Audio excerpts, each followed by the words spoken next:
Ada gaji lah di semuanya, 5 juta sebulan. Ada kerja di Banda Aceh, gaji 2 juta sebulan.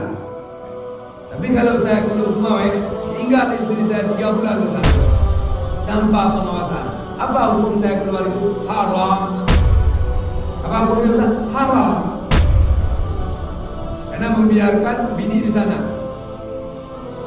Karena itu masuk tadi durhaka pria, yaitu tidak cemburu pada istrinya. Cemburu, membiarkan istri itu cemburu, tidak cemburu namanya. Tak mesti dia ngomong sama suami lain.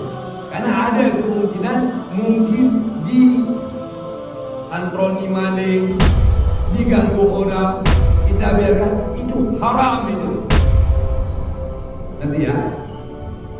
Kalau begitu mau, ambil istri, bawa dulu semuanya. Jadi saya nggak mau Ustaz, itu tugas kamu. Kamu pria kedudukannya. Ya pinter-pinter kita. Kalau tidak mungkin lagi, kita harus habiskan dana untuk ada yang jagain dia yang aman.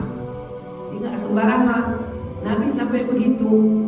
Bukan hal kecil, berat, hal penting. Tapi keluarga daripada para sahabat yang ditinggalkan suaminya berperang, semua dipasang satpam sama Nabi.